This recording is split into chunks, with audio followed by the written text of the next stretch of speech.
Bonjour, c'est Pichoun Papa et je suis très heureux de lancer ma chaîne YouTube sur, si vous me suivez un peu sur Pinterest ou Facebook, sur les sujets liés à la vie d'un papa. Tout simplement. Alors pour donner ma situation vite fait personnelle, je suis l'heureux papa d'une petite princesse qui a maintenant bien 18 mois.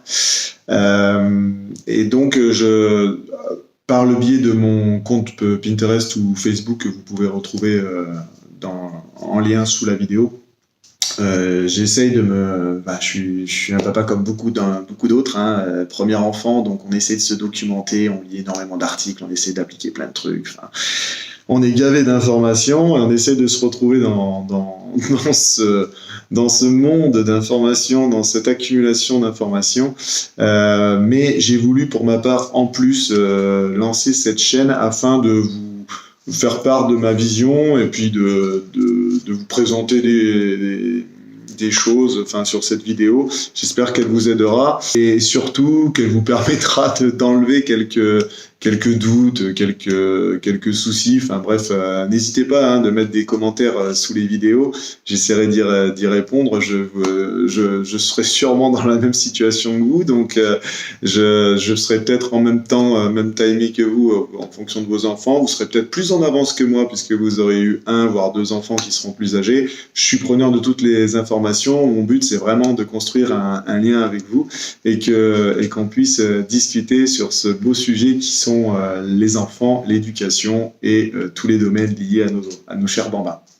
Donc, pour lancer cette vidéo, rien de mieux que commencer par la vision du papa pour l'accouchement. Alors là, la vision du papa pour l'accouchement. Alors moi, je peux résumer ça en un mot. Alors là, les gens ils vont dire « Ouh !» Non, moi, le seul mot que je peux donner sur la vision de l'accouchement, c'est frustrant. Alors vous allez me dire « Putain, frustrant, pourquoi ?» Eh bien, frustrant parce que en fait, on est content, on attend pendant 9 mois l'arrivée de notre enfant, et au moment où le temps se rapproche, on se rend compte qu'en fait, on fait de notre mieux pour aider notre conjointe, mais on n'est qu'un simple spectateur en tant que papa, parce qu'on vit pas la moitié des choses que la mère vit. Et en plus, on a des difficultés à comprendre ce qu'elle vit, dans le sens où on le vivra jamais de notre vie. L'accouchement, pour l'instant, à part si on m'apprend des nouvelles choses médicales, c'est la maman qui le fait et qui vit la chose. Donc, au-delà d'être simple spectateur, moi, voilà ce que j'en ai retenu avec le recul maintenant des 18 mois de ma petite. Le but du jeu en tant que papa, c'est, je vais le dire plusieurs fois dans la vidéo, c'est de construire une équipe avec votre femme et surtout de commencer à communiquer au vu de l'arrivée de l'enfant. Donc la première chose à faire, bien évidemment, mais ça, tous les papas, on va dire responsables, le savent, c'est d'être disponible et de se rendre disponible vis-à-vis de la maman, la rassurer et de l'aider dans cette période d'approche de la période d'accouchement. Alors la première chose, c'est tout con, moi je l'ai aidé comment? J'ai fait tout simplement le chronomètre, c'est-à-dire que j'ai compté le temps entre 2 contractions parce qu'on nous avait dit un temps et dès qu'on dépassait ce temps-là, paf, il fallait partir à la maternité ou à l'hôpital le plus proche, nous c'était la maternité. Donc la première chose, c'est que j'ai été le maître du temps, comme on dit. J'ai compté l'espacement entre 2 contractions.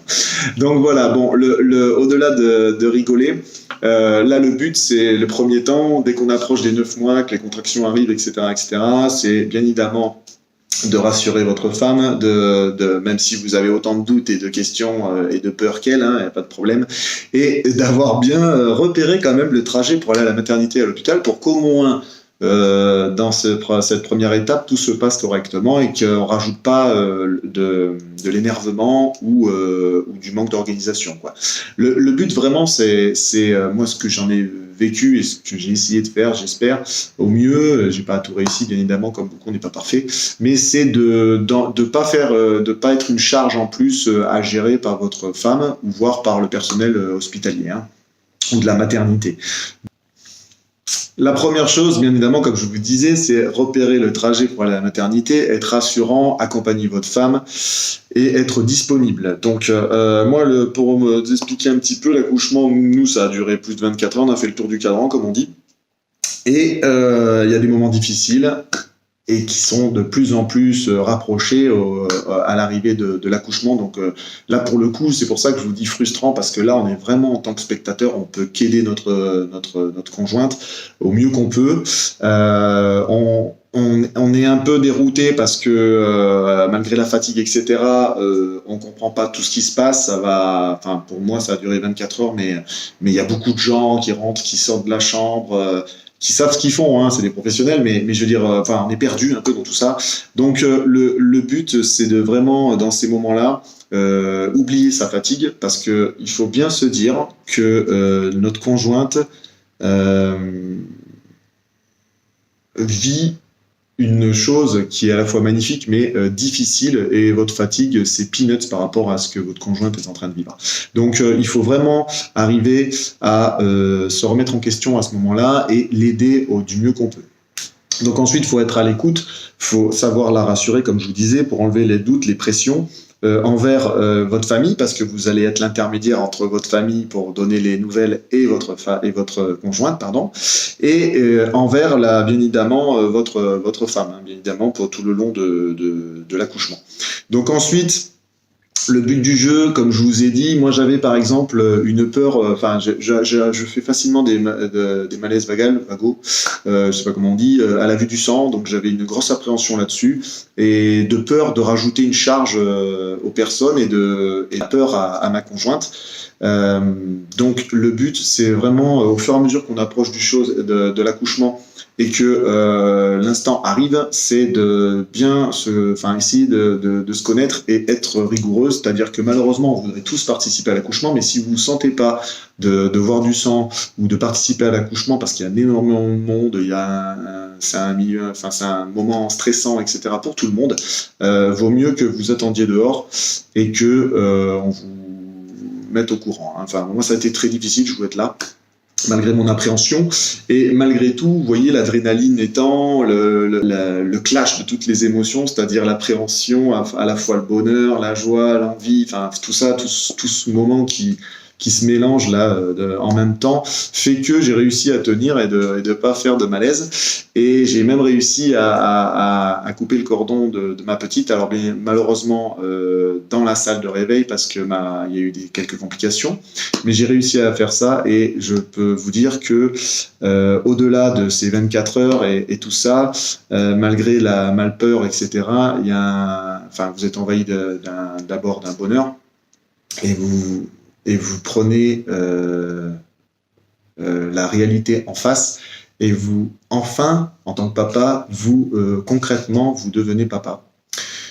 Et ça, c'est à la fois, ça fait peur, à la fois, vous êtes content. Enfin, comme je vous dis, vous êtes dans des émotions qui diffèrent et qui se percutent. Vu la vision ma vision de l'accouchement, frustrant et être qu'un simple spectateur. Moi, je vous le résume comme ça. Malgré tout, j'ai vécu 24 heures, plus de 24 heures.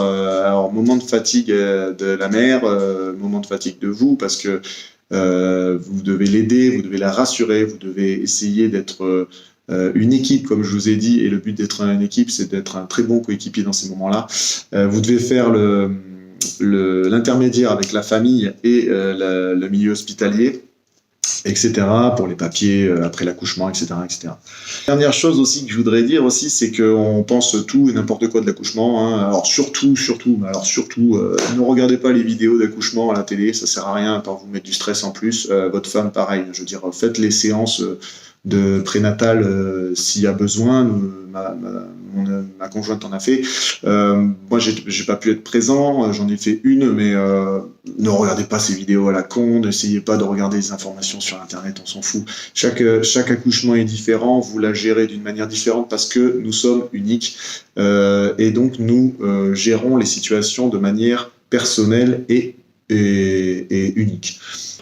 Pour résumer et pour simplifier, l'accouchement, n'oubliez pas que l'accouchement, le résultat, c'est l'arrivée d'un magnifique cadeau, le bonheur, mais à la fois ça fait peur parce que c'est inconnu, surtout lors du premier enfant, hein, on est enfin papa et on ne sait pas ce que demain sera fait, mais ça en vaut la chandelle et il faut être prêt à aider votre conjointe dans ces moments-là pour que vous soyez une équipe forte et que vous puissiez donner le meilleur de vous-même et la soulager, la rassurer et pouvoir construire de bonnes fondations pour élever votre enfant qui est enfin là. Donc voilà, c'était mon petit témoignage sur l'accouchement et le lancement à la fois de ma vidéo. Donc n'hésitez pas à vous abonner, mettre la petite cloche si vous voulez être au courant des prochaines vidéos. Je vous dis à la prochaine et dites-moi dans vos commentaires si ce format vous va, sur quoi vous voulez que je témoigne ou quoi, que je vous donne pas des conseils, hein, surtout pas, j'ai pas de conseils à donner, mais je veux dire, c'est surtout vous aider, vous enlever des soucis, des questionnements, des doutes, enfin bref. N'hésitez pas à me poser des questions parce que j'adore me documenter sur notamment l'éducation et quoi faire de bien vis-à-vis de nos enfants. Et notamment, j'adore me remettre en question par rapport à l'éducation qu'on a eue. Moi, je suis de la génération 80, donc ça fait que j'aime bien remettre en question un peu comment nos parents nous ont élevés et comment la société a changé, parce qu'il ne faut pas oublier, il ne faut pas renier l'éducation qu'on a eue, mais il ne faut pas oublier que à 30 ans passés, la société a bien changé et que les mœurs ont bien changé et que l'éducation et la vie de parents a bien changé également. Voilà, donc je vous remercie d'avoir regardé cette vidéo et je vous dis à la prochaine vidéo. Ciao, et n'hésitez pas à suivre si vous voulez entre-temps mon compte Pinterest et Facebook, Pichoun Papa. Allez, ciao, à la prochaine vidéo.